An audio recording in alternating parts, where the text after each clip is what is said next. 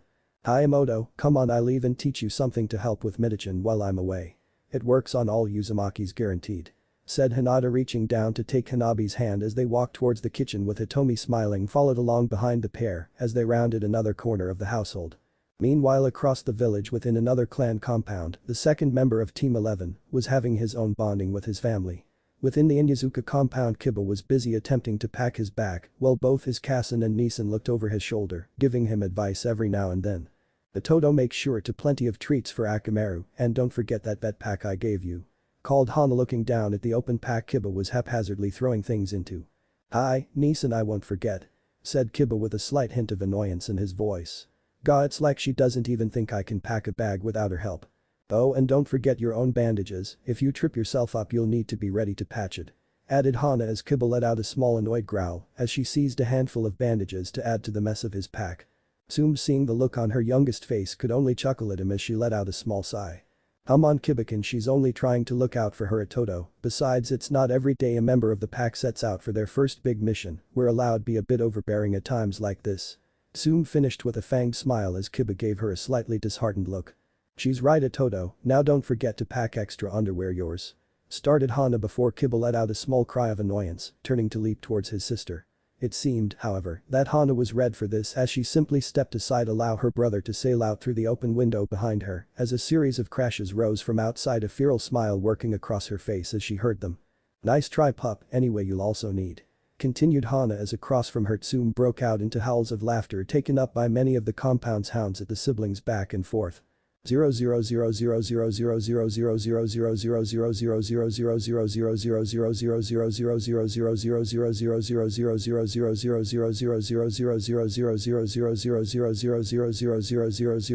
00000000000000000000000000000000000000000000000000000000000000000000000000000000000000000000000000000000000000000000000000000000000000000000000000000000000000000000000000000000000000000000000000000000000000000000000000000000000000000000000000000000000000000000000000000000000000000000000000000000000000000000000000000000000000000000000000000000000000000 outside of the gate, using their free time to compare their packs and chatting amongst each other. As the three continued their free time to compare their packs and chatting amongst each other. As the three continued their chatter a small ways off, Kushina watched her team smiling as she saw Hinata offering both Kiba and Naruto what could only be homemade treats that the both fell upon, even as Naruto pulled Hinata into a hug, gaining a fresh smile from their repeated observer. They might not have been the best in the eyes of the academy, but by damn they were becoming the single greatest team she could have ever asked for. As she looked out the massive open gates of Konoha, her thoughts turned back to how her youngest had reacted at the news of their group's mission. Mito had gone off like a rocket, bouncing around and giggle at hearing of her Nyasan's newest mission, firing off questions throughout the whole night till exhaustion finally managed to take her, so that one moment she was still racing around before a small muffled thump drew everyone's eyes as the little Riti dropped face first onto the sitting room couch, curling up in a little ball of red hair. Naruto and Minami in the meantime had only been able to look on with equal amounts of jealousy and shock at hearing that their brother's team was going to be going on their first C-rank mission before theirs. Speaking of Team 7, the Dream Team had at this time not quite played out as either Kakashi or Minato had envisioned.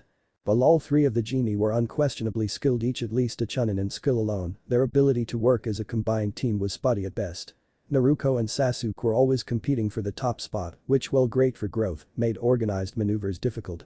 Meanwhile, Minami was left to play the peacemaker between the two, fighting back her own frustrations, as neither seemed to get the point that as a group they were stronger than alone. Meanwhile, Kakashi was finding his dream of slacking was not going quite as he had planned. True, his genin were able to handle most of their training individually, but his work on team building was slowly becoming more taxing than he had originally believed possible. Alongside this, Sasuke's awakening of the Sharingan meant he was now working alongside the boy more and more to help him master the newest skill. It was safe to say after all of this that Team 7 was not shaping up the way anyone had planned. Shaking herself from her thoughts, Kushina looked around the massive gate once more, spotting their client moving slowly towards them. As she noticed the figure, she motioned to her team, causing them to turn to see the man who staggered up to Kushina. The man that now stood before the armored Riti looked to be around his late 60s, wearing simple contracting clothing, along with a straw hat perched upon his head, his hands currently occupied in hoisting a jug of booze to his lips as he looked around at them. The three genie noticeably faltered at the oncoming figure, all privately thinking how much of a disappointment the start of this mission was off to. So much for a princess. Mito's not going to like this one. Sighed Naruto as he thought of telling his Emoto that he had been protecting a sweaty old man on his first mission. Could be worse. He could be rude. Remarked Ubi as the client spoke up at last. I pay for guards and all I get are a bunch of snot-nosed kids. What kind of village is this? Asked the man as he looked down his nose at Team 11. You were saying? Asked Naruto as Ubi let out Sayakami, calling her bluff. At the same time, Kushina was reacting in her own manner to the client's words. The man in question, soon finding himself hanging upside down in front of the group as one of Kushina's chains had hoisted him up by his feet. Now I'm sorry, but I don't think I heard you correctly. What was that you were saying about my team? Asked Kushina in a dangerously sweet voice. The man, to his credit, immediately started backtracking from his previous statement. I'm sorry, okay, I'm sorry, you all look like amazing guards that I'm lucky to have for my protection, alright, we're all okay now, right, please. He babbled away even as the blood rushed to his face and he started to become dizzy. Hearing this, Kushina released her chain, allowing the man to fall onto the ground in a heap before scrambling around to stand up again. Yes, get him. Laughed Naruto's other confidant as the boy himself found a smile upon his lips along with his team as they watched the man pushing himself up. Good to hear. Now team, this is Tazuna. For this mission we are to escort him home to Wave and provide protection as he finishes his work on the construction of a bridge. Expect a few bandit attacks now and then, so keep your eyes open, alright. Called Kushina even as the team looked from her to where Tazuna had finally gotten back to his feet. What, you mean we have to protect him? Asked both Kiba and Naruto, both wanting nothing more than to pound the man before them, never mind actually protect the man. I guess Hanabi won't be getting a picture of a princess. Hinata sighed to herself as she looked at their client. Yes, we have to protect him, you two, and I expect you to do your jobs as shinobi as Konoha. Now come on team, we're moving out. called Kushina, noting the disappointment on her team's face and hoping that getting them moving might get them excited towards their future prospects. Hi. Called all three teens, turning to exit ahead of their sensei and client. After only a few minutes of traveling, Naruto's thoughts found themselves interrupted by his usual guest voice. Hey seedling, good news, I managed to get him near wave, so you can have your little meeting just like you wanted. Oh, and bring Hinata-chan, he's been chomping at the bit to meet her. Called Yubi, popping into Naruto's head. You better believe it. I'll see you soon, so make sure you look after yourself until we see each other. And keep Hinata-chan out of trouble. Added the voice with a clear amount of happiness in his voice. Really, that's awesome, I can't wait to see you. Bet I'm still the best looking out of the two of us. Smiled Naruto back at the voice. Oh yeah, I'd like to see you say that when Hinata-chan chooses me over you. The voice fired back. Baka's, if you don't stop arguing and get your head in the game, I will ground both of you from seeing Hinata-chan for the next year. Cut in Jubi before the two could continue with their argument. This caused the two fall silent as their attention returned back towards their own bodies. As Naruto dropped back into reality, he saw that the team had progressed farther outside of the village and were making their way along a dirt road towards wave. As the three moved forwards, Kiba was busy talking with Akamaru, while Hinata was conversing with Kushina about Hanabi and Mito, leaving Naruto to simply stare around at the scenery they were moving past. As he continued to glance around, Naruto took notice of a small puddle of water that seemed to have formed in the side of the road. At first he took no real mind of it, but something in the back of his mind told him he needed to keep an eye on it. So as he continued forward, he made a quick signal to his team, motioning towards the puddle as he saw Hinata's eye flashing momentarily into her bloodline before she nodded slightly towards him and then to Kushina. At the same time, Kushina nodded back at Naruto, motioning for the team to continue forward but giving them the signal to be prepared for an assault if necessary. Their preparation was not in vain as the puddle suddenly shivered as two figures slowly emerged dressed in matching mist gray cameo shinobi gear, their faces covered by a mixture of breathing masks and spiked headbands that gave them the appearance of some kind of mix of metal and man. Without warning, the pair sprang into action as with one flick the first shinobi was hurled over the group, landing on the opposite side of the group, his clawed hand brandished before him as he glared around at them. Hand over the bridge builder and walk away a little, leaves. Called the first shinobi as he took a step forward, even while his fellow finished stepping out of puddle fully to take a flanking position, his own gauntlet clinking ominously as he threw his gaze around to each of the five in turn. Team fall in, protect the client, Kiba, Hinata take the head. Naruto protect Izuna, don't let them get to him. Shouted Kushina as she spun to face the enemy now flanking them, throwing up one gauntleted hand to swat a small cluster of shuriken aside as the mist shinobi began his assault. Throwing himself forward, Naruto took up his position just in time to deflect a stray kunai that had been headed towards Tazuna courtesy of the second shinobi that his teammates were now rushing to engage, leaving the other to their sensei. Kushina at the same time flung herself towards the mist shinobi, her armored form kicking up small spats of dust as she advanced on the shinobi. Seeing the red-deeded woman charging him, the shinobi began to fly through hand signs even as he skipped back trying to gain some space between the two. Just as Kushina closed on him, her back exploding into a wave of golden chains, the shinobi landed on the final seal as all around the pair wave of water surged up as several whips took form before rushing towards her. As the first three whips lapped down towards her, Kushina suddenly vanished into a shiver of movement, suddenly appearing on top of the very whips that had been striking down at her, racing along the trails of water as she closed on the man. Seeing the re-deed suddenly upon him, the mist shinobi directed the rest of his water wipes to fall back to form a dome of water around him, hoping to stave off the oncoming attack. It proved to be a mistake as Kushina kicked off from her watery core, sailing over the water dome, even as her golden chains flung themselves down to wrap around his protective shield. The moment before, with a flick, the man found his defenses shattered, the shimmering chairs constricting around him before he was tugged up and over to slam headfirst into the earthen road before Kushina with a sickening crunch of impact. As the man crumpled in her chains, Kushina released her gold, spinning back towards her team in time to see that the second mist shinobi had broken through Kiba and Hinata and was rushing towards Tazuna. At the same time, Kushina had been dealing with her opponent Kiba, and Akamaru, at hearing her orders, had rushed towards the other shinobi with Hinata in tow. "Come on, Akamaru," cried Kiba as he leapt towards the mist shinobi, their bodies twisting into their whirling tornadoes with a cry of Kitsuga. As the pair of swirling tunnels of fang and claw tore across the road, the enemy shinobi dove sideways, taking one strike across his ungauntleted arm, drawing a small splatter of crimson, but avoiding a deadly attack by inches. At the same time, Hinata rushing in just behind the pair, her Byakugan blazing as she saw him reach towards a spot on his gauntlet and pull from it a length of serrated rope that seemed to be comprised of overlapping shrunken Before Hinata could call a warning, Kiba had already spun to turn to repeat his attack, the mist shinobi swinging gauntlet around, allowing the chain to fly out and cut towards the two. With a burst of speed, Hinata flung herself forwards, managing to slam an open palm into the exposed back of the shinobi, drawing a yell of pain from the man's lips, causing his attack to skew off course. As the chain crashed down a few feet from the Inyazuka pair, Kiba's nose detected something on the chain that smelled foul. "Hinata," he shouted as he leapt toward the figure again, "don't let him touch you, he's covered in poison." At the same time, the mist shinobi swung his first around at Hinata, forcing her back before bringing his gauntlet around, swiping his chain back and forth in an attempt to delay his pursuers. He managed to put some distance in between the genie and himself and took the opportunity to form some quick hand signs before breathing out a cloud of poison as skipped back from the pair. The purple cloud billowed out toward the two genie, causing them scatter, giving the mist shinobi the opportunity he needed in order to slip by the pair and head towards his target. As pounded away at the earthen road, he saw the final obstacle to his goal, a brightly colored blonde who stood before him, a kunai drawn in both hands. With an angry roar, the shinobi flung his free hand forwards as a smattering of blade stars swept forwards towards the blonde. "No you don't," called Naruto as he swung his blades up to smack the weapons aside, sending them off with small streaks as the steel weapons meet each other. Without halting his assault, the shinobi swung his arm around, whipping the serrated chain to Zuna, just as Naruto deflected his last shuriken. "Crap, stop him," called a voice in Naruto's head as without any choice Naruto threw himself in front of the blow, unable to bring a kunai up in time to stop the weapon's path. The next moment the mist shinobi saw as Naruto's arm slammed down into his chain, the impact enough to send it aside, even as a splatter of crimson fell to ground.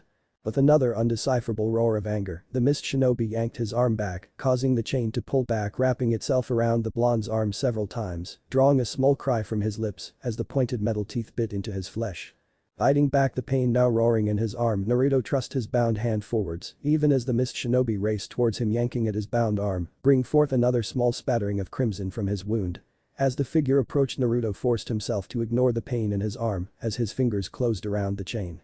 With crimson drops falling from between his fingers, Naruto yanked the chain towards himself, throwing off the mist shinobi's footing so that he skipped forwards just enough so that the blonde could bring his remaining blade to bear, ramming it to the hilt into the shinobi's chest as they collided. As the blade drove home, the shinobi let out a cry of pain, a moment before he felt several other strikes hammer him from behind as his body suddenly failed him. Just as Naruto had taken hold of the chain, Hinata had managed to caught up with the pair and had disabled the shinobi with a series of well-placed juken strikes to his back. As the shinobi collapsed, Hinata's eyes came to rest on the bloodied form of Naruto, her eyes widening as she saw his tattered arm dyed crimson from where the chain had bitten into his flesh. "Naruto," she yelled as her eyes fell upon his bloody left arm. Without waiting a moment more, she rushed over the body of the mist ninja and began disentangling the chain from the blonde's arm, even as a mixture of anger and worry fought for control over her face. As she worked to pull the steel teeth out of Naruto's arm, she turned a pair of moist eyes up to the blonde, her voice breaking as she began to speak. "Baka, why did you do that, Naruto? Yo. Your arm. Baka, Baka."